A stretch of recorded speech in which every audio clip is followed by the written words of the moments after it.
How to fix not enough memory to run Microsoft Excel problem.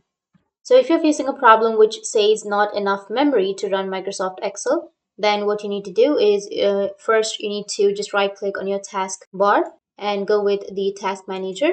Once you're under the task manager, now here under your task manager, if your Excel is running, then you just need to simply go and turn off your Excel or just end the task of your Excel. So just find your Excel, which is right here, right click on it, and you can go with end task. Once you end the task of your Excel, then your problem might be fixed.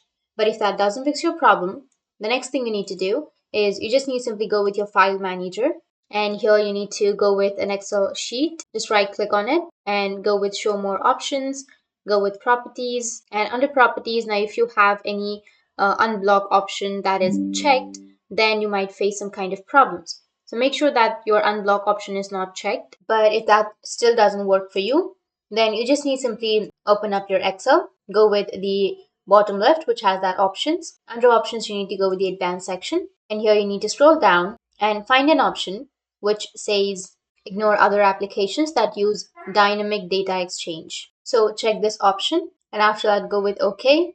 After that go with formulas, and under formulas, if you've selected automatic calculation, then you just need simply go with the manual calculation. Make sure that your workbook is open, and then you'll have the option to change it to manual. You just need simply select manual, and now go with the last one, which is a trust center, and go with trust center settings. And here you need to go with protected view and make sure that all of these options are turned off, and go with OK. So go with OK, and that's it. Now you can relaunch your Excel and your problem will be fixed. That's how you can fix not enough memory to run Microsoft Excel.